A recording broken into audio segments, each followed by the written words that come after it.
আওয়ামী লীগ নির্বাচনে অংশ না নিলে ৪৫.৬% ভোট পাবে বিএনপি, যেখানে জামায়াতে ইসলামী পাবে ৩৩.৫% এবং ৪.৭% ভোট পাবে জাতীয় নাগরিক পার্টি এনসিপি। এছাড়া ইসলামী আন্দোলন বাংলাদেশ ৩.৮ এবং জাতীয় পার্টিকে ২.১% ভোটার ভোট দেবেন বলে জানিয়েছেন। বেসরকারি সংস্থা ইনোভিশন পরিচালিত এক জরিপে এসব তথ্য উঠে এসেছে। দেশের ৫৩১টি মহল্লার ১.৫ লাখ মানুষের উপর এই জরিপ পরিচালিত হয়েছে। বুধবার ২৪শে সেপ্টেম্বর রাজধানীর জাতীয় আর্কাইভস অডিটোরিয়ামে ইনোভেশন কনসাল্টিং ফার্ম জনগণের নির্বাচন ভাবনা শীর্ষক জরিপের এই তথ্য প্রকাশ করে। জরিপটির মোট নমুনা আকার ছিল ১০,৪১৩ উত্তরদাতা।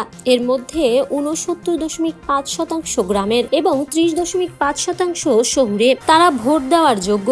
নমুনা কাভার করেছে ৮টি বিভাগের ৬৪টি জেলা এবং ৫২১টি প্রাইমারি স্যাম্পলিং ইউনিট।